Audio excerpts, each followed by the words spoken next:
वारंवार बंद पडत असल्याच्या घटना घडून राहिल्या सगळ्या महाराष्ट्रामध्ये. काय वाटतं तुम्हाला याचं?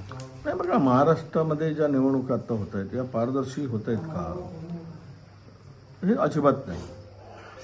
चंद्रपूरमध्ये एनडी हॉटेलमध्ये भारतीय जनता पक्षाने पाकिट बनवून पैसे वाटले, तर काल आम्ही आयुक्ताकडे तक्रार केली, काहीच कारवाई झाली नाही. प्रचंड पैसे आले आणि पाकिटं बनवून प्रत्येक ठिकाणी वाटले गेले. खरं तर हे निवडणूक आयोग कुठे झोपला आहे हेच कळायला मार्ग नाही. मुंबईमध्ये सुद्धा काल मिक्सर वाटले, वॉशिंग मशीन वाटलं, पोलिसांच्या उपस्थितीमध्ये पैसे वाटप सुरू आहे. पोलीस कारवाई करत नाही आहे. निवडणूक आयोगांच्याकडून कुठली हालचाल होत नाही आहे. आणि पूर्वी तर आता व्हीव्हीपॅट बंद केलेत या महानगरपालिकेच्या निवडणुकीमध्ये, काढून टाकले. त्यानंतर आता जी शाई लावली जाते ती शाई सहज पुसली जात आहे. एका सेकंदामध्ये शाई पुसली जात आहे. लावल्याबरोबर जर बोट फिरवलं तर शाई निघून जात आहे. आणि भाजपच्या कार्यालयामध्ये मुंबईत असेल किंवा अनेक ठिकाणी कार्यालयामध्ये थिनर ठेवला आहे. जो मतदान करून येतो लगेच त्याची शाई पुसण्याचं काम त्या कार्यालयामध्ये सदा सुरू आहे. इतके म्हणजे याला आपण पारदर्शक निवडणुका म्हणू का? याला इमानदारीनं निवडणुका होत आहेत असं म्हणायचं का? मला कळत नाही की तुम्ही लोकशाहीचा बुरखा पांघरून मतदारांच्या भावनेशी खेळून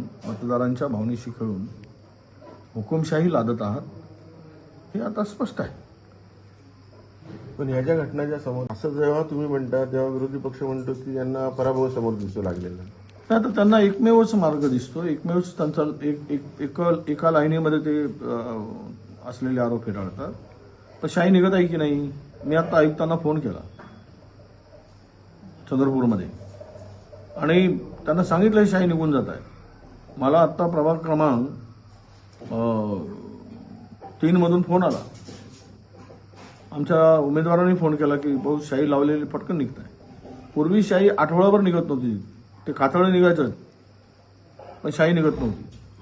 आता ते मार्करनं शाही लावत आहे. एकीकडे 9 वर्षांनी निवडणुका होत आहेत, दुसरीकडे व्हीव्हीपॅटचा वापर नाही, तिसरीकडे शाही निघून जात आहे लावलेली. बोगस मतदान करायचं आहे का?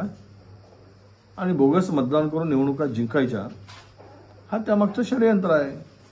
हे आता लपून राहिलेलं नाही.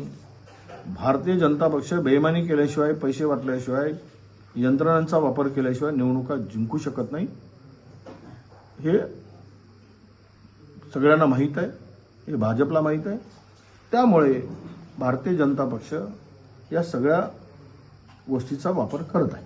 नाही, चित्र काय, जर अशा पद्धतीनं पोलिसांच्या उपस्थितीत, पोलिसांच्या नजरेसमोर पैसे वाटत असतील, मिक्सर वाटत असतील, मशीन वाटत असणार, वॉशिंग मशीन वाटत असणार आणि पोलिसांच्या सहकार्यानं सर्व काही होत असेल, निवडणूक आयोग झोपला असेल, तर त्यांनी घोषितच केलं आहे ना. मग आता त्यांनी काम करावं की निवडणुका घेण्याची गरज नाही, निवडणुका घोषित कराव्या. घोषित करून टाका भाजपचे सगळे नगरसेवक, नगराध्यक्ष आणि संपवून टाका. मतदानाचा हे सोंग घेण्याची गरज काय? आपण पवित्र, हे सगळं पवित्र कार्य म्हणतो मतदानाचं कार्य. मतदान म्हणजे लोकशाही टिकवण्यासाठी दिलेला अधिकार आहे. पण ते हुकुमशाही कडे वाटचाल या दुरुपयोग करून केला जात आहे. यातून स्पष्ट आहे. उद्याचे निकाल आल्यानंतर जनता बघेल. काही ठिकाणी लोकांनी भरभरून मतं दिले असतील, तिथे स्कोप नाही. एका दुसऱ्या 2-4 महानगरपालिका देतील.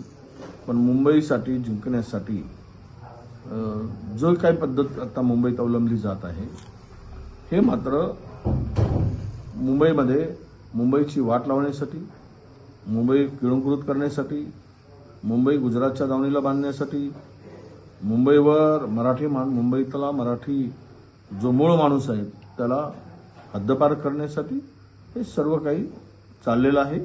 हे आता लपून राहिलेलं नाही. महानगरपालिकेवर ठाकरे बंधूंना सत्तेच्या जवळ जातील असं चित्र कालपर्यंतचं होतं. त्यामध्ये काँग्रेससुद्धा सत्तेमध्ये कोणी येईल, पण काँग्रेसची भूमिका सुद्धा त्या ठिकाणी निर्णायक राहील. अशा प्रकारची स्थिती कालपर्यंत होती.